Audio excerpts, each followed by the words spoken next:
ఎన్నో పనులు ఉన్నప్పటికీ కూడా పెద్దలు మన దగ్గరకు వచ్చి మనం కూర్చోవాలి, మాట్లాడాలి. ఇప్పుడు అరవిందన్న మాట్లాడినాక కూడా మీరు ఉపన్యాసాలు కాదు కానీ మీ సమస్యల విషయంలో అందరూ కూడా మాట్లాడవచ్చు ఎంతసేపు అయినా. మరి బాలమూరు, నందమూరి తారక రామారావు గారు, అదేవిధంగా చంద్రబాబు నాయుడు గారు కూడా ఈ మహబూబ్ నగర్ పాలమూరు జిల్లాను దత్తత జిల్లాగా స్వీకరించి అనేక అభివృద్ధి కార్యక్రమాలు చేసినటువంటి ఈ ప్రాంతంలో 7 నియోజకవర్గాల ప్రతినిధులకు ప్రత్యేక ధన్యవాదాలు తెలియజేస్తూ, ముఖ్య అతిథిగా మన పార్లమెంట్కు ఇచ్చేసినటువంటి పెద్దలు పోలిట్ బ్యూరో సభ్యులు అరవిందన్న గారికి మరి కుమార్ గౌడ్ శాలువతో సత్కరించాలని కోరుతున్నాను.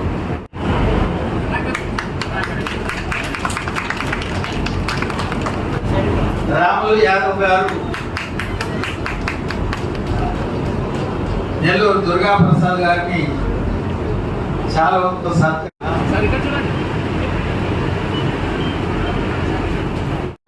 అరవిందన్న గారు శాలువ కప్పి సన్మానించడం జరుగుతుంది.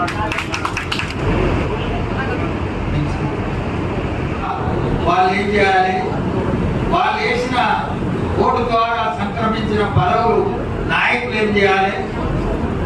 స్వతంత్రంగా ఓటు వేసుకునే విధానం ఎన్టీఆర్ తీసుకురావడం. మనమందరం కూడా పూర్వకాలంలో పోలీస్ పటేల్, మాలిక్ పటేల్, పట్టువారి హస్తగతంలోనే మనం పనిచేది. వెట్టి శాఖని విశృంఖలంగా ఉండేది. నేను చూసినప్పటికి కూడా ఉన్నాను. అయితే దాన్ని 560 సంస్థానాలు రద్దయినప్పటికీ మరి ఎన్టీ రామారావు గారు వచ్చి పటేల్ పట్టువారి వ్యవస్థను రద్దు చేసిన తర్వాతనే ఈ నేటి తెలంగాణకు నిజమైనటువంటి స్వతంత్రం లభించింది. అంతకంటే ముందుగా ఆ స్వతంత్రం అంటే ఏందో ఇంకా రాయలసీమ మొదలైన ప్రాంతాలలో అయితే ఒక గంటన్నరలోనే ఓట్లు అయిపోయింది. ఎన్టీఆర్ వచ్చినాక నిజమైన స్వాతంత్రం లభించింది. ఆయన మహిళలకు తల్లిదండ్రి ఆస్తులు హక్కు కలిగిస్తే, అదేవిధంగా దేశంలో ఏకైక ముఖ్యమంత్రి భారతదేశంలో అంటరానితనం కూడా బ్రహ్మాండంగా కొనసాగేది. ఇప్పటి కూడా అక్కడక్కడ ఉంటుంది, దాపరించి పూర్తిగా పోలే. దానికి ఎన్టీ రామారావు గారు విద్యా వికాసం చెందితేనే మనం భవిష్యత్తులో అభివృద్ధి చెందుతాం, సొంత కాలం మీద నడుస్తామనే దాని కొరకు మానవులకు ఆశ్రమ పాఠశాల కేటాయించడం జరిగింది. 46 ఆశ్రమ పాఠశాలలు ఎన్టీఆర్ ఇస్తే చంద్రబాబు నాయుడు గారు 294 చేయడం. అయితే దీంట్లో వెనుకబడిన తెలుగుదేశం పార్టీ వెనుకబడిన వర్గాల సత్తాతోనే ఎన్టీఆర్ తెలుగుదేశం పార్టీ ఈ ఉమ్మడి రాష్ట్రంలో కానీ రాష్ట్ర విభజన తర్వాత కానీ కేవలం మనోళ్ళందరూ కూడా తెలుగుదేశం పార్టీ ఎవరిదంటే బీసీల పార్టీ. ఆ విధంగా మరి ముందుకు తీసుకురావడం జరిగింది. అయితే ఇప్పుడు ఏంటంటే మనమందరం కూడా ఒక నిమిషం మర్చిపోయినా ఎక్కడ అంతకు ముందరకు సిగ్గుపోయింది అన్నట్టుంది ప్రస్తుతం. కాబట్టి నేనేమంటున్నాను, పరిపాలనా వ్యవస్థ, ఓటు వేసుకునే వ్యవస్థ, గవర్నర్ వ్యవస్థ, ఇవన్నీ కూడా మనకు బ్రహ్మాండంగా ఆయన పటేల్ పటవారీల వ్యవస్థ రద్దు చేసి ప్రజాస్వామ్యం ఇస్తే ఈయన మన ఇంటి దగ్గరికి 53 సార్లు మన జిల్లా పర్యటి, మన నియోజకవర్గంలో బిగ్రేడ్, తర్వాత ఉల్పెన్సన్, తర్వాత విద్యా విధానం అనేది పాఠశాల విషయంలో టోలిక్ లేయర్, వీళ్ళందరూ కూడా ఈ ప్రాంతంలో మరి రాష్ట్రంలో అయితే బిల్కింటం రావడం జరిగింది. ఇవన్నీ కాకుండా సెక్రటేరియట్ అంటే గ్రామ సచివాలయం చేసి జన్మభూములు అయితే ప్రజల దగ్గరికి పాలనలో మనం గ్రామం యొక్క పుట్టిన ఊరు రుణం తీసుకోవడానికి అనేక కార్యక్రమాలు చేసాం. మరి తల్లుల కమిటీ, విద్యా కమిటీ, నీటి తీరువా సంఘాల కమిటీ, ఈ విధంగా వాటర్ షెడ్ కమిటీ, అన్ని విషయాల్లో కూడా మనందరికి కూడా బాగా స్వామ్యం కల్పించి బ్రతుకు తెరువు ఉద్ధరించినటువంటి చంద్రబాబు నాయుడు గారు ఇలా ఎందుకు లేడంటే మనమందరం మీకు తెలుసు అని బయట ప్రచారం చేయాలి. ఆంధ్ర తెలంగాణ అనే ఒక విభేదాల వల్లనే మన పార్టీ బలహీనమైనట్టు ఉంటుంది. కానీ నిజంగా బలహీనం కాలేదు. మరి ఒక వీళ్ళందరి ఆశీర్వాదంతో సహకారంతో 1,78,000 సభ్యత్వం చేసినాం. అంటే ఇంకా పార్టీ బ్రహ్మాండంగా బ్రతుకున్నది. కానీ మనం కొద్దిగా ఫ్యాన్ వేస్తే గాలి వస్తుంది. మనం కూడా జనాల దగ్గరికి పోయే ప్రయత్నం జరిగితేనే ముందుకు వస్తుంది. ఆ విధంగా చంద్రబాబు నాయుడు గారు ఇలా 2 రాష్ట్రాల్లో కూడా పార్టీ బతకాలనే ఆలోచనతోనే ఈ కార్యక్రమాలు చేయడం జరుగుతుంది. పోతే ఏంటంటే గతంలో ఉన్న టీఆర్ఎస్ పార్టీ మన ఎమ్మెల్యేలు 15 మంది కష్టకాలంలో గెలిచిన వాళ్ళని కూడా మరి దోపిడీ చేశారు. దానివల్ల ఏమైందంటే ఆ ఎమ్మెల్యేలు ఏర్పడి సన్నిహితంగా ఉన్న వాళ్ళందరూ కూడా కాలకు బుద్ధి చెప్తారు. ఇది ఇవాళ ఏమైపోతుందంటే కొంతమంది చెప్తారు, అరవింద్ అన్న, నేను, గోపాలరెడ్డి మేమందరం ఇట్లా మాట్లాడేటప్పుడు కొంతమంది వస్తామంటారు అన్న. నిజమే రావచ్చు, ఫుల్ మెజారిటీ లేకపోతే మళ్ళా పారిపోతారు. అందుకే ఉన్న వాళ్ళను మనం ఐక్యంగా ఉంచి వీళ్ళకే అవకాశం ఇవ్వాలని నా ఆలోచన. నేను ఇంకోటి ఏమంటున్నంటే, ఇప్పుడు నేనున్నా రేపు పార్టీ అధికారంలోకి వస్తుందో రాదు మనం ఏం చేస్తామో తెలియదు. కానీ మేమందరం ఎందుకున్నాము మీరందరంటే రాబోయే తరాలకు న్యాయము ధర్మము అనేది చూపడానికి. తర్వాత లీడర్ అంటే ఒకటే పార్టీలో ఉండాలి, ఒకటే గురువు ఉండాలి, స్నేహం అంటే ఇదే రాని విధంగా ఉండాలని మనం ఇందులో ఉన్నాం తప్ప మాకు లాభం జరగవచ్చు జరగకపోవచ్చు. మీలాంటి యువకులకు రాబోయే తరాలకు ఈ తెలుగుదేశం పార్టీ తప్పకుండా లాభం చేకూర్చే ప్రయత్నం జరుగుతుంది అనేది జ్ఞాపకం పెట్టుకోవాలి. ఇప్పుడు పాండవులు 5 మంది ఉన్నారు, కౌరవులు 100 మంది ఉన్నారు, కోడళ్ళు అందరు కలిసి 105 మంది అవుతారు. మరి వాళ్ళను ఊడగొట్టలేదా అంటే ధర్మం అనేది ఉన్నది. మనకు కూడా తెలుగుదేశం పార్టీ ఇప్పటిదాకా ఎవరికి నష్టం చేయలే, చెడు జరగలే.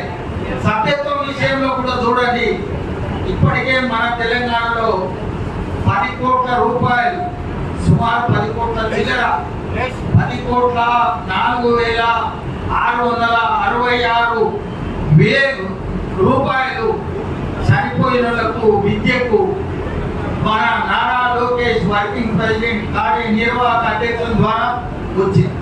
గతంలో 2 లక్షలు, ఇప్పుడు 5 లక్షలు. అంటే ఏ పార్టీ పొలిటికల్ పార్టీ కూడా ఈ విధంగా సభ్యత్వం చేస్తే వాళ్ళను ఆర్థికపరమైన అంశాలతో ఆదుకున్నది లేదు మనది. అంతేకాకుండా 29 సంవత్సరాల ఎన్టీఆర్ ట్రస్ట్ గోవా చంద్రబాబు నాయుడు గారు పెద్ద ఆయన పేరు మీద పెడితే ఇలా నారా భువనేశ్వరి మేడం అధ్యక్షతన బ్రహ్మాండంగా పొరుగు రాష్ట్రాలకు మన 2 రాష్ట్రాలకు ఆర్థికంగా, సామాజికంగా, హెల్త్ పరంగా, విద్య పరంగా, ఐఏఎస్, ఐపీఎస్, ఐఆర్ఎస్ ఈ విధంగా శిక్షణ శిబిరాలు ఏర్పాటు చేయడం జరుగుతుంది. రేపు కూడా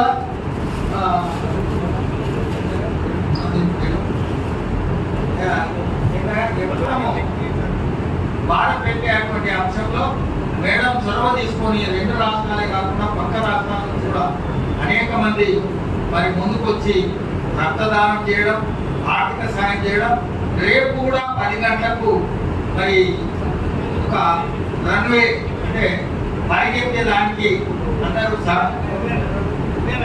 ఉదయం 5 గంటలకే ప్రారంభమవుతుంది. అంటే మనం ఏంటంటే ఇలా తెలుగుదేశం పార్టీని బ్రతికించుకోవాల్సిన అవసరం మనందరి మీద ఉంది. తెలుగుదేశం పార్టీ లేకపోతే న్యాయం లేదు, ధర్మం లేదు, పల్లె లేదు, ఏం లేదు. ఇలా భూదానం భూములు ఏమైందో మా దూసుకల్లా మా పూర్వుల మా ఎలికట్ట మోయిగిద్దలు అన్ని గొప్పలు ముంచిపోయినాయి. మరి గతంలో ధరణి వ్యక్తి పాత ముఖ్యమంత్రి గారు 25 లక్షల ఎకరాలు అటల్స్ లేకుండా పోయినాయి. మళ్ళీ ఈది వచ్చినాక భూభారతీ వ్యక్తులు ఇదేమవుతుందో మరి అనేక మంది ఏది సర్వేల ద్వారా సర్వే నిర్వహించి కాపాడమంటారో తెలియదు. కాబట్టి నేనేమంటున్నంటే మనం ఒకప్పుడు యువజన విధానం చేసినాం, సీఎం యువై వెలుగు పథకం పెట్టాం. అయితే ఈ పథకాలన్నీ కూడా ఇలా నిర్వీర్యం అయిపోయి మన కంటికి కనబడతలేవు. కాబట్టి మీరందరూ కూడా దయచేసి మరి పెద్దోళ్ళు మాట్లాడాక మీరు కూడా ఇండివిజువల్ గా మాట్లాడవచ్చు. నేనేమంటున్నంటే మనం కార్యకర్త అంటే చేసే పనికి యజమాని మీరే.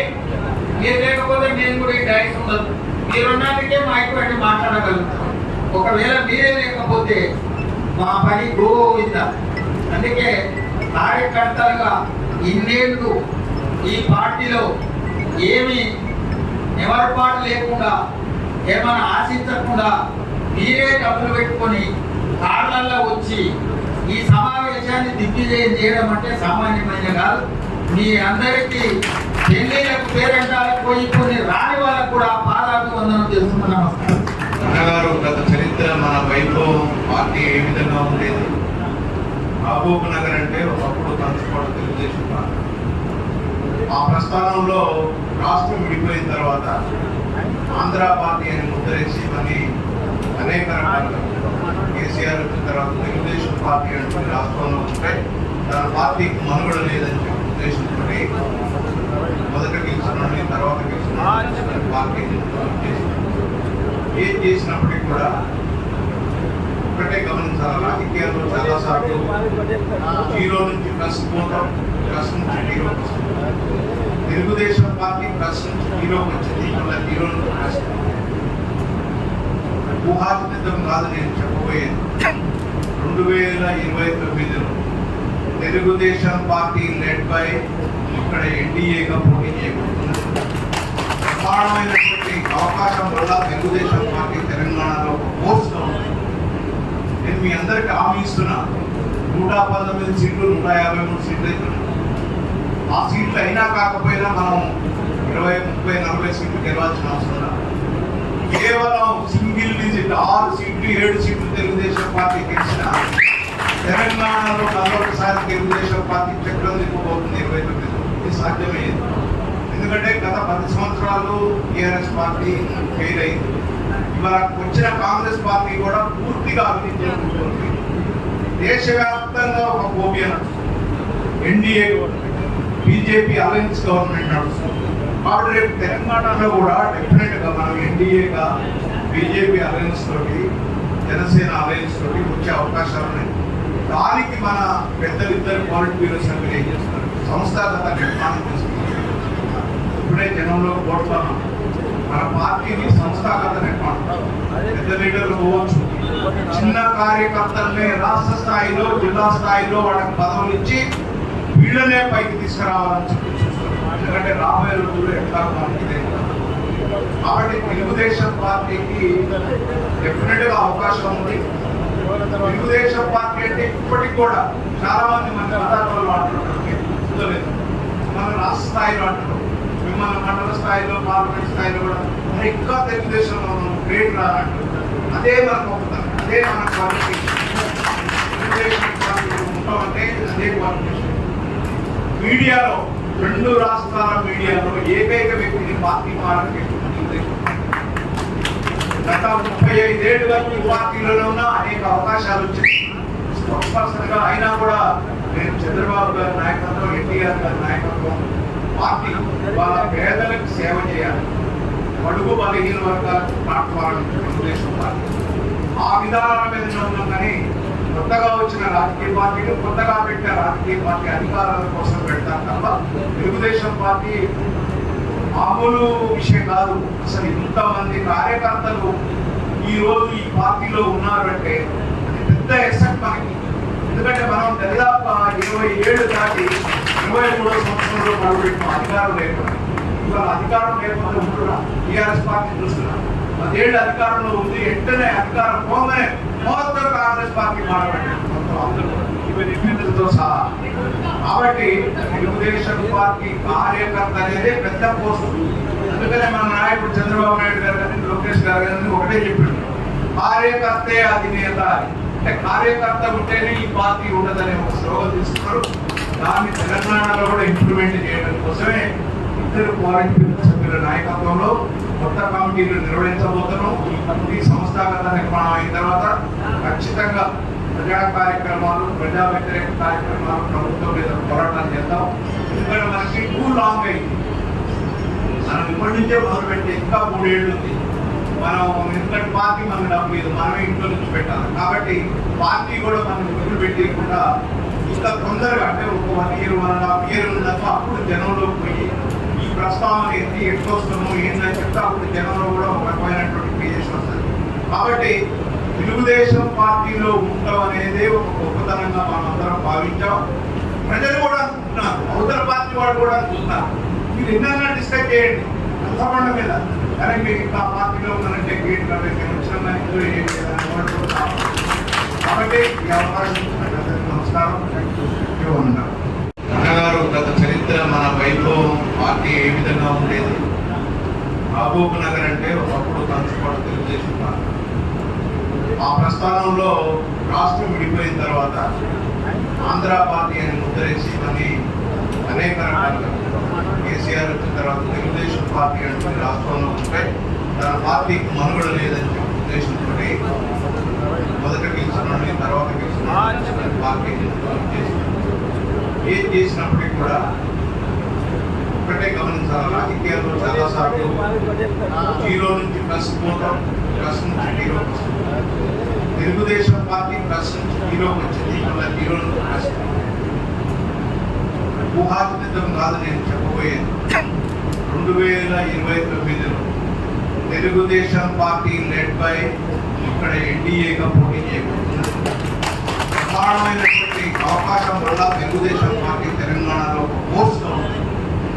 నేను మీ అందరికీ హామీ ఇస్తున్నా, 119 సీట్లు 153 సీట్లు అవుతున్నాయి. ఆ సీట్లు అయినా కాకపోయినా మనం 20, 30, 40 సీట్లు గెలవాల్సిన అవసరం లేదు. కేవలం సింగిల్ డిజిట్ 6 సీట్లు 7 సీట్లు తెలుగుదేశం పార్టీ గెలిచిన తెలంగాణలో మరొకసారి తెలుగుదేశం పార్టీ చక్రం దిగిపోతుంది. 29 ఇది సాధ్యమయ్యేది. ఎందుకంటే గత 10 సంవత్సరాలు టీఆర్ఎస్ పార్టీ ఫెయిల్ అయింది. ఇవాళ వచ్చిన కాంగ్రెస్ పార్టీ కూడా పూర్తిగా అవినీతిలో కూర్చొని దేశవ్యాప్తంగా ఒక phobia NDA BJP alliance government నడుస్తుంది. కాబట్టి రేపు తెలంగాణలో కూడా డెఫినెట్గా మనం ఎన్డీఏగా బీజేపీ అలయన్స్ తోటి జనసేన అలయన్స్ తోటి వచ్చే అవకాశాలు ఉన్నాయి. దానికి మన పెద్దలిద్దరు పాలిట్ బ్యూరో సభ్యులు ఏం చేస్తున్నారు, సంస్థాగత నిర్మాణం చేస్తున్నారు. ఇప్పుడే జనంలో కోరుతున్నాం, మన పార్టీని సంస్థాగత నిర్మాణం, పెద్ద లీడర్లు పోవచ్చు, చిన్న కార్యకర్తలనే రాష్ట్ర స్థాయిలో జిల్లా స్థాయిలో వాళ్ళకి పదవులు ఇచ్చి వీళ్ళనే పైకి తీసుకురావాలని చెప్పి చూస్తున్నాం. ఎందుకంటే రాబోయే రోజుల్లో ఎట్లా మనకి తెలియదు. కాబట్టి తెలుగుదేశం పార్టీకి డెఫినెట్గా అవకాశం ఉంది. తెలుగుదేశం పార్టీ అంటే ఇప్పటికి కూడా చాలా మంది మన పదార్థాలు అంటున్నారు, మన రాష్ట్ర స్థాయిలో అంటున్నారు, మిమ్మల్ని మండల స్థాయిలో పార్లమెంట్ స్థాయిలో కూడా ఇంకా తెలుగుదేశంలో గ్రేట్ రానంటారు. అదే మన గొప్పతనం, అదే మన క్వాలిఫికేషన్. తెలుగుదేశం పార్టీలో ఉంటామంటే అదే క్వాలిఫికేషన్. మీడియాలో 2 రాష్ట్రాల మీడియాలో ఏకైక వ్యక్తిని పార్టీ మారని గత 35 ఏళ్ళుగా ఈ పార్టీలోనే ఉన్న అనేక అవకాశాలు వచ్చాయి. స్పోర్ట్స్ పర్సన్ గా అయినా కూడా నేను చంద్రబాబు గారి నాయకత్వం, ఎన్టీఆర్ గారి నాయకత్వం, పార్టీ వాళ్ళ పేదలకు సేవ చేయాలి, బడుగు బలహీన వర్గాలకు ప్లాట్ఫారం తెలుగుదేశం పార్టీ ఆ విధానాల మీద ఉన్నాం. కానీ కొత్తగా వచ్చిన రాజకీయ పార్టీలు, కొత్తగా పెట్టిన రాజకీయ పార్టీ అధికారాల కోసం పెడతారు తప్ప తెలుగుదేశం పార్టీ మామూలు విషయం కాదు. అసలు ఇంతమంది కార్యకర్తలు ఈ రోజు ఈ పార్టీలో ఉన్నారంటే పెద్ద ఎసెట్ మనకి. ఎందుకంటే మనం దాదాపు 20 ఏళ్ళు దాటి 23వ సంవత్సరంలో మొదలుపెట్టిన అధికారం లేకుండా, ఇవాళ అధికారం లేకపోతే ఉంటున్నా టీఆర్ఎస్ పార్టీ చూస్తున్నా 10 అధికారంలో ఉంది. వెంటనే అధికారం పోగానే మొత్తం కాంగ్రెస్ పార్టీ మాట్లాడారు, మొత్తం అందరూ ఈవెన్ ఎమ్మెల్యేలతో సహా. కాబట్టి తెలుగుదేశం పార్టీ కార్యకర్త అనేది పెద్ద పోస్ట్. అందుకనే మన నాయకుడు చంద్రబాబు నాయుడు గారు కానీ లోకేష్ గారు కానీ ఒకటే చెప్పాడు, కార్యకర్తే అధినేత. అంటే కార్యకర్త ఉంటేనే ఈ పార్టీ ఉండదనే ఒక స్లోగన్ తీసుకున్నారు. దాన్ని తెలంగాణలో కూడా ఇంప్లిమెంట్ చేయడం కోసమే 2 పాలిట్ బ్యూరో సభ్యుల నాయకత్వంలో కొత్త కమిటీలు నిర్వహించబోతున్నాం. ఈ కమిటీ సంస్థాగత నిర్మాణం అయిన తర్వాత ఖచ్చితంగా ప్రజా కార్యక్రమాలు, ప్రజా వ్యతిరేక కార్యక్రమాలు ప్రభుత్వం మీద పోరాటం చేద్దాం. ఎందుకంటే మనకి టూ లాంగ్ అయింది. మనం ఇప్పటి నుంచే మొదలుపెట్టి ఇంకా 3 ఏళ్ళు ఉంది. మనం ఎందుకంటే పార్టీ మనకు డబ్బు లేదు, మనమే ఇంట్లో నుంచి పెట్టాలి. కాబట్టి పార్టీ కూడా మనం వదిలిపెట్టకుండా ఇంత తొందరగా అంటే ఒక 1 year 1.5 year ఉన్నదాక అప్పుడు జనంలో పోయి ఈ ప్రస్తావన ఏంటి, ఎట్లొస్తామో ఏంటని చెప్తే అప్పుడు జనంలో కూడా ఒక రకమైనటువంటి క్రియేషన్ వస్తుంది. కాబట్టి తెలుగుదేశం పార్టీలో ఉండటం అనేది ఒక గొప్పతనంగా మనం అందరం భావించాం. ప్రజలు కూడా అనుకుంటున్నారు, అవతల పార్టీ వాళ్ళు కూడా అనుకుంటున్నారు. మీరు ఎన్నైనా డిస్కస్ చేయండి అంతమండ మీద, కానీ మీరు ఇంకా పార్టీలో ఉన్నారంటే గేట్ కాబట్టి వచ్చిన ఏం లేదని అనుకుంటున్నాను. కాబట్టి ఈ అవకాశం ఇచ్చినట్లయితే నమస్కారం. పాత కేసు మనసులో పెట్టుకొని ఎస్పీ కంప్లైంట్ చేసిండు అనే నినాదం మీద ఆయన జైలు పాస్ చేసి, అంటే ఈ ప్రజాస్వామ్య వ్యవస్థలో ఇంకా ఆయన పార్టీలన్నా కలవాలి కూడా నేను చెప్పినట్టుగా, అంటే అది గోడంగా శ్రీనివాస్ ఏఎస్ఐ మద్దూరు వేసాయి. ఆ విధంగా నేనే మాట్లాడాను, నేను ఆయన పంపలేదు పోలేదు అని మళ్ళీ పాత కేసులు తోడి 20-25 రోజులు జైలు పాస్ చేసి ఆ విధంగా ఉంటాయి. మనం కూడా చాలా జాగ్రత్తగా నడవాల్సి ఉంటాయి. ఇప్పుడు పెద్దలు ముందుగా అందరికీ నమస్కారాలు.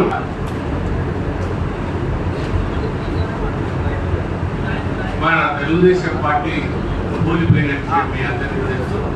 అనేక కారణాలు వేదిక మీద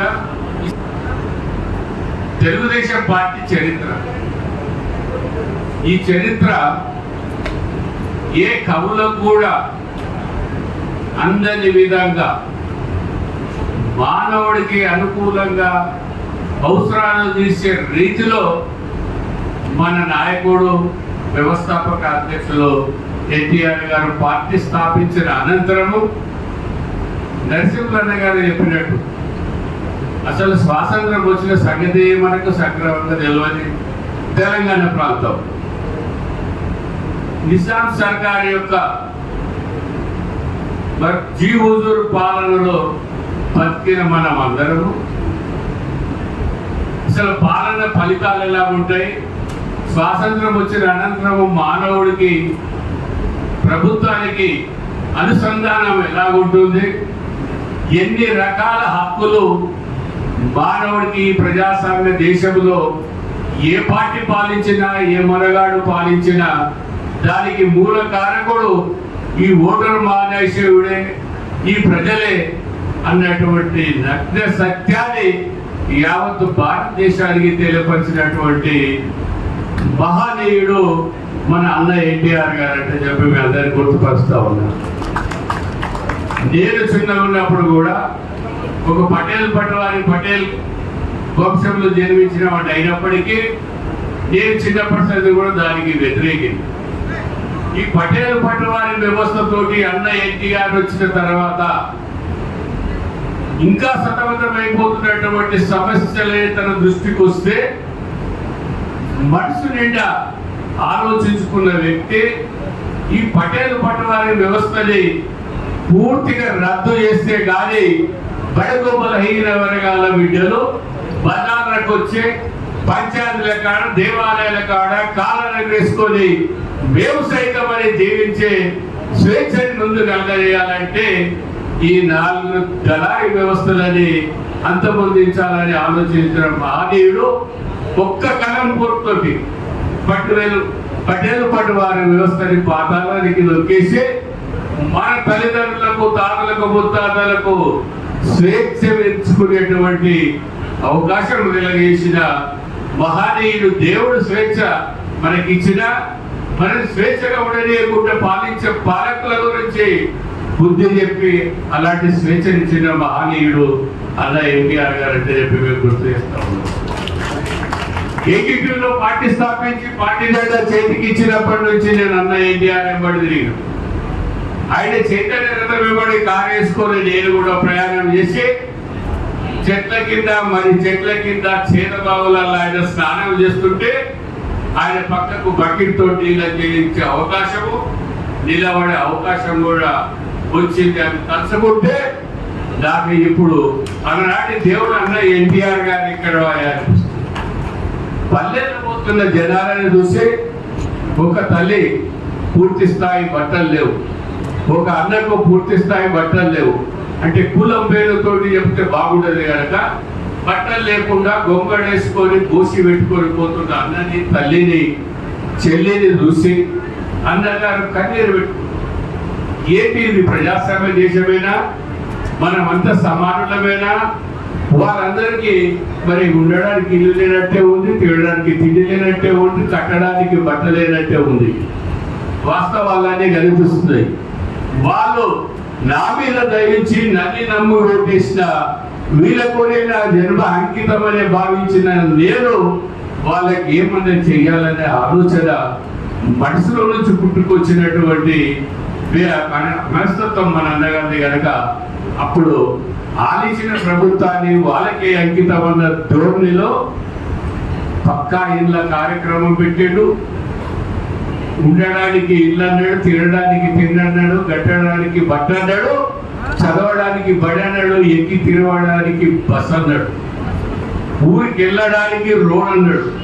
ఇవి కనీస సౌకర్యాలు సమకూర్చడము ఒక ముఖ్యమంత్రిగా నా బాధ్యత అనుకొని దానికి పునాదురాలు వేసి ప్రయాణం కొనసాగిస్తే ఆ యొక్క ప్రయాణాన్ని ఈరోజు మన తెలంగాణ, ఆంధ్రప్రదేశ్ కాదు భారతదేశానికి ఆదర్శంగా ముఖ్యమంత్రి ఉన్న చంద్రబాబు నాయుడు గారు యావత్ ప్రపంచానికి కూడా రాజకీయ నాయకుడు అంటే ఇలా ఉండాలి, సిపిఎన్ లాగా ఉండాలని దేశ విదేశాలలో సైతం ఇవాళ మన నాయకుల పేరు చెప్పుకుంటున్నట్టే ఏ పదవులు మనకి ఎందుకన్నా ఈ కండువ దాగరా, చంద్రబాబు నాయుడు పేరు దాగరా, అవి నాడు ఊర్రా మరి ఎన్నో కార్యక్రమాలు చేసిన ఎన్టీఆర్ పేరు దాగదా, ఇవే మనకు గొప్ప పదవులు కదా అంటే చెప్పి ఆలోచించి ఇంకా పని చేస్తున్న వేదిక మీద ఉన్న పెద్దలందరూ ఇంకా మేము సైతం జెండా పడతాం, జనాలలో ఉంటాం,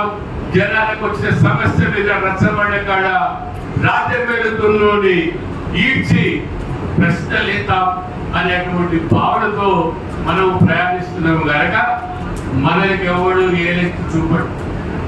మీరు ఏ ఊర్లకన్నా వెళ్ళండి, ఏది వెళ్ళండి, తెలుగుదేశం అంటే శభాషణ తెలుగుదేశం అనేటోడు తప్ప తెలుగుదేశం పార్టీలో అన్యాయం జరిగిందనేటువంటి ఏ ఒక్క మానవుడు కూడా తెలంగాణ, ఆంధ్రప్రదేశ్ ఈ రెండు ప్రాంతాల్లో లేడని నేను విశ్వసిస్తున్నాను. ఇది నా ఆత్మవిశ్వాసం. నాతో పాటు ఎంతో మంది కూడా ఇది వచ్చి నిజమనాన్ని చెప్తుంటే కూడా నేను కూడా ఈ చౌదార అయినా ఇప్పుడు ఈ నోరుదార మీకు చెప్తున్నట్టు కూడా నేను గుర్తు చేస్తా ఉన్నాను. ఎన్టీఆర్ గారు ప్రచారం చేస్తున్న రోజుల్లో టీవీలు లేవు, అనేకమైన పేపర్లు లేవు. ఆడ ఈ టీవీ లేదు, ఈ మన పత్రిక ఉంది, ఈనాడు పత్రిక, ఇంకేదో ఒక రెండు పత్రికలు, ఆంధ్రభూమి, ఆంధ్రప్రభ, అలాంటి పత్రికలు, ఉదయం అనే పత్రిక కూడా ఉన్నదని నేను అనుకుంటున్నా. వీళ్ళు వచ్చి అన్నగారి యాత్ర కొనసాగిస్తూ మరి చేతి కింద రాత్రి పండుకొని పొద్దున్న స్నానం చేసి తయారయ్యి యాత్ర కొనసాగిస్తున్నప్పుడు వాళ్ళు వచ్చి కుర్చీలు వేస్తే కూర్చోబెట్టే కూర్చోలే, నిలబడ్డారు. అన్నగారిని చూస్తే అలాంటి గౌరవంతో మరి మిత్రులు కూడా వీళ్ళందరూ కూడా జర్నలిస్టు కూడా నిజాయితీ జనాలలో రాసే వ్యక్తులు అలాంటి ఇప్పుడు వాళ్ళు మీరు చెప్పండి అన్నగారు మేము వింటున్నాం రాసుకుంటున్నామంటే లేదు బ్రదర్ మీరు కూర్చోండి నేను చెప్పింది వినండి అని అన్నగారు 2-3 సమాధానం చెప్పిన అనంతరము ఒక ప్రెస్ మిత్రుడు అన్న కమ్యూనిజం ఉంది, కాంగ్రెస్ ఉన్నది, లెనినిజం ఉంది, అనేక విధాలు ఉన్నాయి అన్నగారు, మీరే ఇజం అన్నా అని అన్నగారిని ఒక ప్రశ్నించారు. నేను పక్కకే ఉన్నాం. లేదు బ్రదర్, నాది మానవయిజం అనేది ఆకాశం వైపు చూస్తున్నాడు. మానవత్వమే నా యొక్క ఇజం. మనుషులందరూ సమానంగా ఉండాలని చెప్పి నా యొక్క ఇజం. మనుషులందరికీ న్యాయం జరగాలనేది నా యొక్క ఇజం. ఇలాంటి ఇజం ఉన్నది. ఆ ఇజమే నేను జీర్ణింపజేసుకున్న దాన్ని నేను రేపు రాబోయే రోజులలో ప్రజలలో ఇంప్లిమెంట్ చేస్తాను అని చెప్పి సమాధానం చెప్తే ఆశ్చర్యపోయి మానవయిజం అనేటువంటి హెడ్లైన్స్ పెట్టి అన్ని పేపర్లలో ఫస్ట్ పేజీలో ఆ రోజు అన్నగారి మర్చెట్ కింద ఫోటో ఈ యొక్క టైటిల్ తోటి మొత్తం నిర్మింపబట్టి అయింది. 2 రాష్ట్రాలలో ఆ పేపర్ అంతా హైలైట్ అయింది ఆ రోజు అంటే చెప్పి మీ అందరికీ నేను గుర్తు చేస్తూ, మనది చరిత్ర ఒక హరికథ. హరికథ రాత్రి స్టార్ట్ చేస్తే తెల్లారిన ఒడవదయ్యా, ఎన్ని రోజులైనా హరికథ ఒడవదని పల్లెల్లో తాతలు చెప్తున్నాం కదా. చంద్రబాబు నాయుడు పాలన, ఎన్టీ రామారావు పాలన, ఆయన టీంలో చేసిన వాళ్ళు కూడా కొంచెం మంది ఇప్పటికీ పార్టీని వదులుకుంటున్నటువంటి వ్యక్తుల యొక్క ఆలోచన విధానము అవసరాలకు మోసం చేసి అవుతాడు. ఎందుకు నాకు ఇప్పుడు జ్ఞాపకం వచ్చింది, మీ ఊర్లో మీ జిల్లాలో ఎవరైనా కానీ పేరేదో ఉండే రాజేందర్ రెడ్డి భార్య పేరు ఎవరు? నారాయణపేట రాజేందర్ రెడ్డి నాటర్లు కొట్టింది. ఎన్టీఆర్ వల్ల మీటింగ్ లో అన్న మా శీలాన్ని పరీక్షిస్తున్నారన్న, ఎన్నిసార్లు మా శీల పెన్షన్ అన్నా అన్నాడు. నేను సత్యదాకా తెలుగుదేశం పార్టీలో ఉంటున్నా, అయ్యమ్మకు పుట్టినన్న 2-3 ఎమ్మెల్యేలు నా ముందే. అదే ఈడో మా దగ్గర మైకులో మాట్లాడిపోయిన అనంతరానికే టీవీలో టీఆర్ఎస్ లో నడుస్తున్నట్టు చెప్పి స్క్రోలింగ్ వస్తుంది, ఫోటోలు వస్తుంది. ఇంత వ్యాపారవేత్తల గుణస్తులైనటువంటి మూర్ఖులు స్వార్థము తప్ప తోటి మనిషికి సాయం చేయాలనే గుణము వాళ్ళకు ఉండదు. అది ఈ పార్టీలున్నా, ఆ పార్టీలున్నా, ఏ పార్టీలున్నా, ఎక్కడ పోయినా జేబు నింపుకోవడం, కడుపు నింపుకోవడం, మందిని కూర్చోవడం కార్యక్రమంలో ఫస్ట్ అట్లాంటి వాళ్ళే ఉంటారు. కనుక డబ్బుందని నమ్మవద్దు, గుణమున్న వారిని నమ్మండి, డబ్బున్న వారి అవసరమెత్తండి. అదే మన సిద్ధాంతం అని నిలబరుచుకుంటూ ఎక్కువసేపు చెప్తే అరవిందన్న ఇంట్లో ఒక కార్యం ఉందా, తమ్ముడి కూతురు ఎంగేజ్మెంట్ ఉంది, అన్నింటి వాళ్ళతో వచ్చాడని చెప్పి మీ అందరి ముందు నిలబరుస్తూ నరసింహన్న అసలు బాబు నెలలో మనం అధికారం ఉన్నప్పుడు కూడా అనేక పర్యాలు వచ్చి ఇచ్చారుగా ఇంతమంది నాయకులు ఇప్పుడు మాత్రం నంబర్ 1 నాయకులు వచ్చారు. నువ్వు నంబర్ 1 నాయకుడు చంద్రబాబు నాయుడు దగ్గర అనడానికి ఒక ఉదాహరణ చెప్తా. శ్రీరాముని దేవాలయము, సీత ఫోటో, లక్ష్మణి ఫోటో పక్కన ఎవరు పెట్టలే?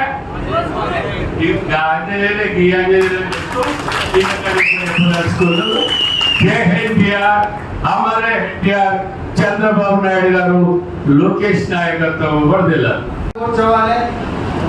ఎందుకంటే నువ్వు అధ్యక్షుడు కూడా నిలబడి ఇట్లా ఎందుకంటే నువ్వు కూడా కూర్చో. మీరు అందరూ అర్థం చేసుకో. ఇక్కడ నేను చూస్తే మన అనగలనని ఎరిపిల్లకు పోయి ఎంత కూర్చున్నాడు. సభ అధ్యక్షులు, పోలిట్ బ్యూరో సభ్యులు, మాజీ శాసనసభ్యులైనటువంటి నరసింహులు గారికి, పాత్రికేయ మిత్రులకు కూడా సభాముఖంగా నమస్కరిస్తూ, మనకు ఒక చరిత్ర ఉంది.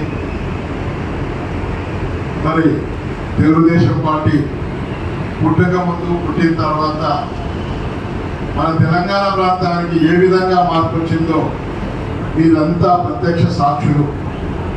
కాబట్టి ఈరోజు ఎంతమంది పోవాల్లో పోయిండ్రు, 22-23 సంవత్సరాలు అధికారం లేకున్నా, ఏ పనులు కాకుండా మధ్యలో ప్రాంతీయ పార్టీలు వచ్చి మనల్ని ఎంతో ఇబ్బంది పెట్టాయి. మనం ఏదో బయట లెక్క, అసలు మనం ఇక్కడ గానే కానట్లుగా, మన ఊళ్ళో మనం పుడితే కూడా మన ఊళ్ళోనే కాక మాట్లాడినటువంటి సందర్భాలు ఎదుర్కొన్నాం. మనం ఎంత అవమానపరిచారు.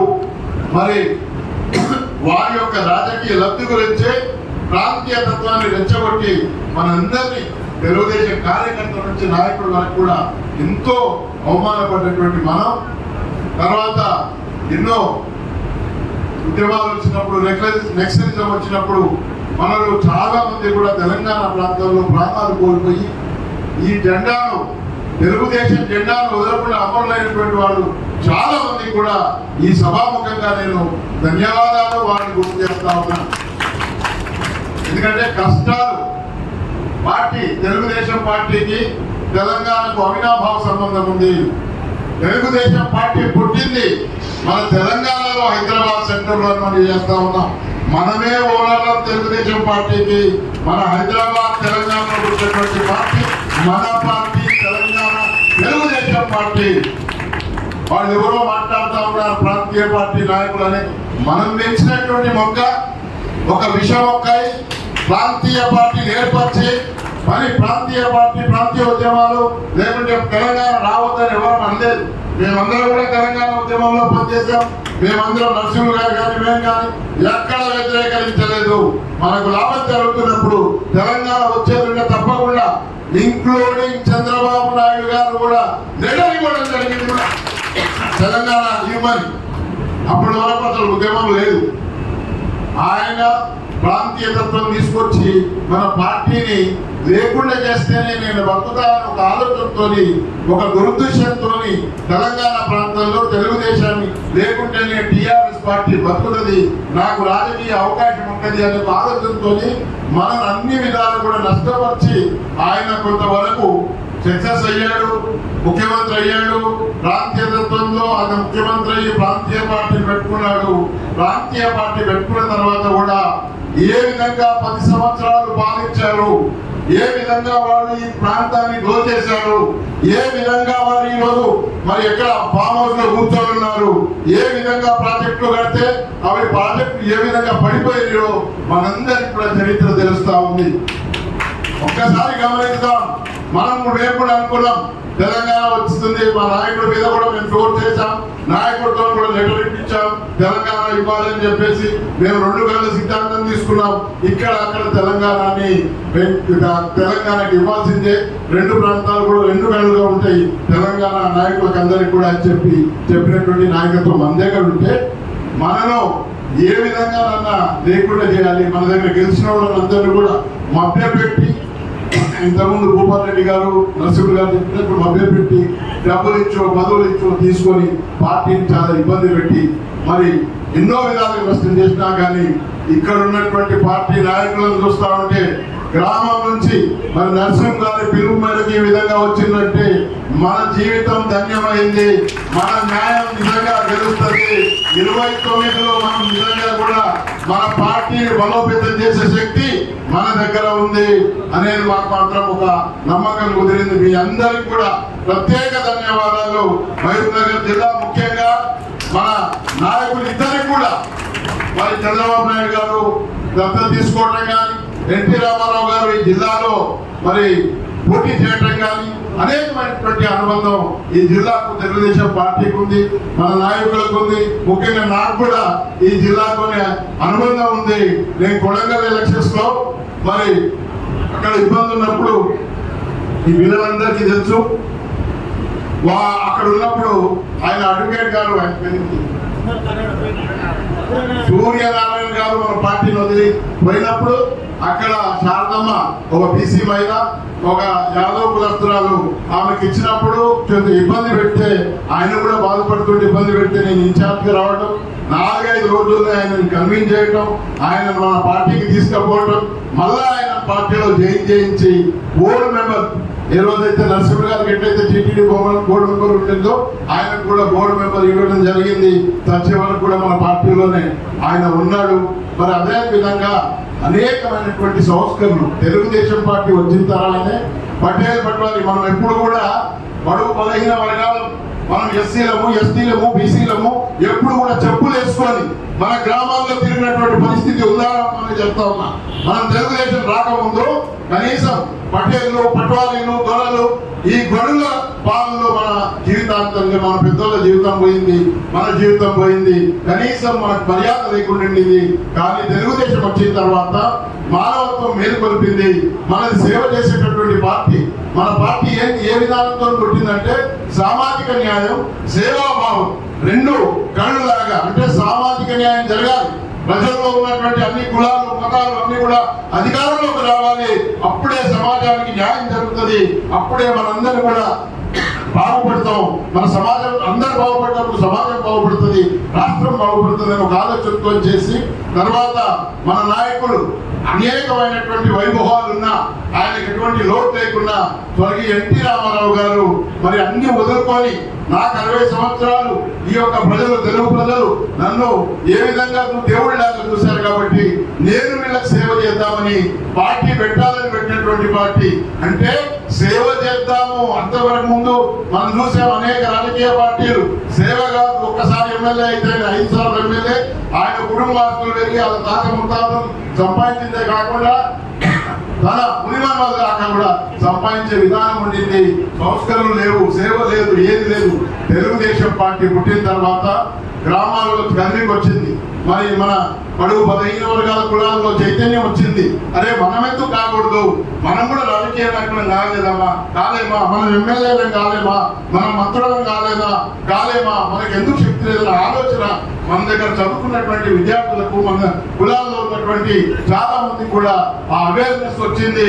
తప్పకుండా రాజకీయంగా అవకాశం ఇవ్వాలని పార్టీ కూడా ఆనాడు ఎన్టీ రామారావు పార్టీ పెట్టినప్పుడు మరి అనేక మంది రాజులకు, డాక్టర్లకు, ఇంజనీర్లకు, డిగ్రీ హోల్డర్లకు అందరూ కూడా అన్ని కులాలలో బడుగు 500 మంది అన్ని కులాలలో యువతకు ఇచ్చి మనను 200 సీట్ల వరకు మనం గెలిచినటువంటి పరిస్థితి.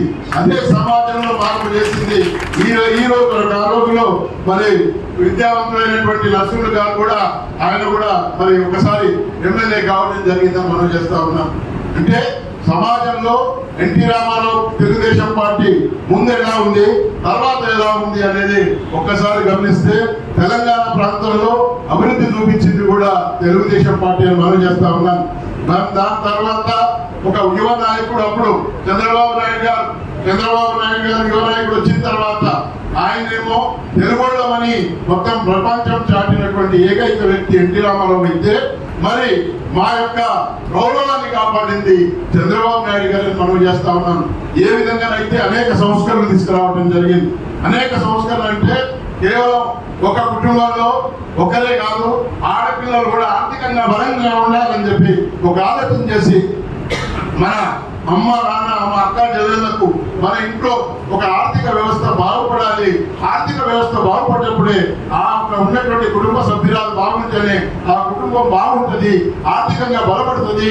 ఆర్థికంగా బలపడినప్పుడు రాష్ట్రం బాగుపడుతుంది ఒక ఆలోచనతో ఆ రోజు గ్రూపులు తీసుకురావడం, మహిళా గ్రూపులు తీసుకురావడం, అవేర్నెస్ తీసుకొచ్చి మరి పొదుపు సంఘాలను తీసుకొచ్చినటువంటి మరి ఆర్థికంగా బలపరిచినటువంటి ఏకైక వ్యక్తి మన చంద్రబాబు నాయుడు మనం చేస్తా ఉన్నాం. మన జన్మభూమి ఇంతకుముందు మన భక్తులు చెప్పినట్టు అంతకుముందు గెలిచినటువంటి ఎమ్మెల్యేలు కానీ, నాయకులు కానీ, ఆఫీసర్లు కానీ ఎప్పుడు కూడా గ్రామాల వైపు కనీసం మనం ఆఫీసు పోతే గౌరవం లేకుండా ఉంది. కానీ మన బాబు గారు వచ్చిన తర్వాత కలెక్టర్, ముఖ్యమంత్రుల నుంచి కింది కార్యకర్త వరకు, కింద నాయకుడు వరకు, కింద ఆఫీసర్ వరకు గ్రామానికి వచ్చి గ్రామ సభలు పెట్టి జన్మభూమిలో చూసాం మనం. ఒక మామూలు అమ్మాయి కూడా, మామూలు వ్యక్తి కూడా, మామూలు యువకుడు కూడా క్వశ్చన్ చేసి నువ్వు ఆ రోజు ఈ పని చేస్తా ఉన్నావు ఒక వ్యక్తి వ్యక్తపరిచేటటువంటి స్వాతంత్రాన్ని ఇచ్చి, ఒక ధైర్యాన్ని ఇచ్చి మన పౌరుడు ఏ విధంగా బతకొచ్చు, పౌరుడు మన గ్రామాన్ని ఏ విధంగా బాగుపరచుకోవచ్చు చూపినటువంటి ఏకైక పార్టీ తెలుగుదేశం పార్టీ. నారా చంద్రబాబు నాయుడు గారు చేస్తా ఉన్నాం. ఒక కలెక్టర్ను నిలదీసే పరిస్థితి ఆ రోజుల్లో. నేను కూడా విచిత్రపోయినాం, మేము అందరం కూడా విచిత్రపోయినాం. లేకుంటే మనం కలెక్టర్ ఆఫీస్కు ఒక ఎంఆర్ఓ ఒక మనం ప్యూన్గా తిరిగాలన్నా కానీ వాళ్ళు కసురుకునేటోళ్ళు. అలాంటిది కలెక్టర్ కూడా అమ్మో మళ్ళీ సీఎం గారికి చెప్తారేమో మళ్ళీ మనకు ఇబ్బంది వస్తుందని ఎవరు పోయినా గౌరవంగా ఆఫీస్లో కూర్చుండబెట్టి వాళ్ళ పనిని ఏంటి చూసుకొని చేసినటువంటి వ్యవస్థను తీసుకొచ్చినటువంటి ఏకైక నాయకుడు చంద్రబాబు నాయుడు గారిని మనం చేస్తా ఉన్నాం. మనం అనేక సంస్కరణలు తీసుకొచ్చాం. ముఖ్యంగా ఈరోజు తెలంగాణ ప్రాంతంలో 10 సంవత్సరాల యొక్క రాజకీయం కానీ, 10 సంవత్సరాల యొక్క వాళ్ళ పాలన కానీ చూస్తే చాలా మనం అప్పుల పాలయ్యాం. మనందరికీ కూడా అప్పులు పెట్టినటువంటి పార్టీ టిఆర్ఎస్ పార్టీ అని మనం చేస్తా ఉన్నాం.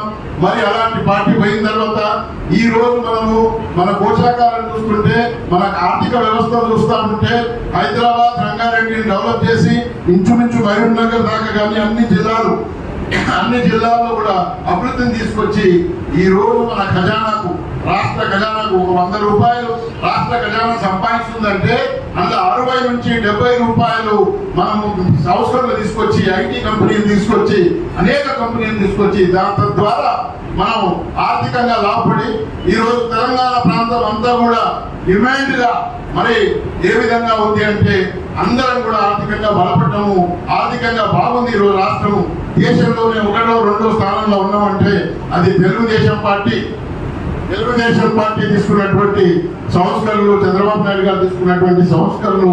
కాబట్టి మనం ఎప్పుడు కూడా సేవతో చేశాం. మనం ఉన్నన్ని రోజులు ప్రజలందరూ కూడా సుఖ సంతోషాలతో ఉన్నారు. మనం ఉన్న రోజులు కూడా ఎక్కడ కూడా మరి ఆఫీసులలో కానీ ఎక్కడ కానీ లంచాల విషయాలు కానీ చాలా స్ట్రిక్ట్ గా ఉండేటటువంటి వ్యవస్థ, పాలన వ్యవస్థ. మనము తీసుకొచ్చినటువంటి అనేక సంస్కరణలు ఈ గ్రామాల్లో కూడా కానీ ప్రాంతాలు, పట్టణ ప్రాంతాలు అన్ని కూడా అభివృద్ధి చెందినాయి. కాబట్టి ఈ రోజు కూడా మనం తెలుగుదేశం కార్యకర్త అని చెప్పుకొని మనల్ని గౌరవిస్తున్నారంటే కేవలం తెలుగుదేశం పార్టీ చేసినటువంటి మన కార్యక్రమాలు, మన నాయకులు తీసుకున్నటువంటి కార్యక్రమాలను మనం చేస్తా ఉన్నాం. ఇప్పటికి నేను చూస్తున్నా 23 సంవత్సరాలు అయింది. ఇప్పుడు నేను కానీ, నరసింహుడు గారు కానీ, దుర్గా ప్రసాద్ గారు కానీ, గోపాల్ గారు, ఇక్కడ ఉన్నటువంటి మన నాయకులు మీరందరూ కానీ ఒక్కటి గుర్తుంచుకోండి. మనం ఈ జెండా పట్టుకొని తెలుగుదేశం నాయకులు అంటే అబ్బా మీరు ఎప్పుడు వస్తారబ్బా, మళ్ళా మీరు ఎప్పుడు వస్తుంది, మీ పాలన ఎప్పుడు వస్తుంది, మీ నాయకత్వం ఎప్పుడు వస్తుంది ఎదురు చూస్తున్నారు ప్రజలు, తెలంగాణ ప్రజలు. అంటే మన దిక్కు ఎంత చూస్తా ఉన్నారు. మీ అందరూ కూడా గ్రామాలను కూడా మనం ఇప్పటి నుంచి స్టార్ట్ చేసుకొని గ్రామాల్లో మన పార్టీని అభివృద్ధి చేసుకొని ఎవరు కూడా భయపడాల్సిన అవసరం లేదు. ఎక్కడ కూడా మీకు ఏమి ఇబ్బంది జరగదు. జిల్లాలో నాయకులు ఉంటారు, రాష్ట్రంలో మేము అందరం ఉంటాం. మీరందరూ ముందుకు వెళ్ళండి. గ్రామాల్లో మరి గ్రామ సర్పంచ్ అయినా ఏదైనా ఎలక్షన్స్ వస్తే తప్పకుండా తెలుగుదేశం పార్టీ తరఫున నిలబెట్టే అవకాశాన్ని తీసుకోండి. ఇండివిజువల్ గా మీకున్న కెపాసిటీ, తెలుగుదేశం పార్టీకి ఉన్న స్థానబలం, ఇంతకుముందు ప్రాంతీయతతో ఉన్నటువంటి పార్టీలు మనం చూసాం. వాళ్ళు ఎక్కడున్నారు ఇప్పుడు? ఎవరు కూడా బయటికి కూడా వెళ్ళే పరిస్థితుల్లో లేరు. వాళ్ళు చేసినటువంటి అక్రమాలు. ఒక అమ్మాయినేమో జైలుకి పోయి వచ్చింది ఆయన కూతురు. ఆమె ఇప్పుడు ఒక పార్టీ పెట్టింది. పార్టీ అంటే కేవలం దొరలు, పటేళ్ళు, పెద్దోళ్ళు, డబ్బులున్నోళ్ళు అధికారం రావాలి, డబ్బులు సంపాదించాలి, ఆ డబ్బులు పెట్టి మన రాజకీయం చేసి మేమే అధికారంలో రావాలనే ఆలోచన, అది మంచి ఆలోచన కాదు అని మీకు మనం చేస్తాను. నేను వ్యక్తిగతంగా ఎవరిని దూషిస్తలేను. మన పైసలు సంపాదించి మళ్ళా మన పైసలతోనే మన మీద అధికారం చెలాయిద్దామనే ఆలోచనతో కొన్ని రాజకీయ పార్టీలు వస్తా ఉన్నాయి. కాబట్టి మనం అందరంగా జాగ్రత్తగా ఉండాలి. మన తెలంగాణ ప్రాంతం 90% బడుగు బలహీన వర్గాలు ఉన్న రాష్ట్రం దేశంలో ఏదైనా ఉందా అంటే అది తెలంగాణ ప్రాంతం అని మనం చేస్తా ఉన్నాం. అదే బడుగు బలహీన వర్గాల పార్టీ ఏదైనా ఉందంటే అది తెలుగుదేశం పార్టీ అని మనం చేస్తా ఉన్నాం. మరి బడుగు బలహీన వర్గాల రాజ్యాధికారం రావాలంటే మనం ఈ రాష్ట్రానికి ముఖ్యమంత్రి ఒక ఎస్సీనో, బీసీనో, ఎస్టీనో మరి కావాలనుకుంటే అది తెలుగుదేశం పార్టీ ద్వారా అయితే తప్పితే ఇంకా వేరే ఏ రాజకీయ పార్టీలో అయ్యే పరిస్థితి కనిపిస్తలేదు. కాబట్టి ఈ పార్టీ మనది. ప్రతి ఒక్క బీసీ, ప్రతి ఒక్క ఎస్సీ, ప్రతి ఒక్క ఎస్టీ, బడుగు బలహీన వర్గాలు, ఉన్నత వర్గాల్లో ఉన్నటువంటి బీదలకు ఇది బీదల పార్టీ. కాబట్టి మీరందరూ కూడా ఈ పార్టీని కాపాడుకుంటే ఈ పార్టీ మనం కాపాడుతుంది. మనమే ముఖ్యమంత్రి కావాలి. మన 90% మన ఓట్లు తీసుకొని ఎవరో ముఖ్యమంత్రి పెద్ద పదవుల్లో కూర్చొని కుటుంబాన్ని ఏర్కుంటూ, కుటుంబాన్ని సంపాదించుకుంటూ ఉన్నటువంటి వ్యవస్థ పోవాలి అంటే తెలుగుదేశం పార్టీ అధికారంలోకి రావాలి. ఆ ప్రయత్నమే మేము కొనసాగిస్తాం. మేము ఉన్నంత వరకు, మనందరం ఉన్నంత వరకు తప్పకుండా రాష్ట్రాధికారంలో 29లో అవకాశం ఉంది. కాబట్టి మనందరం కష్టపడదాం, మనందరం కలిసి ఉందాం.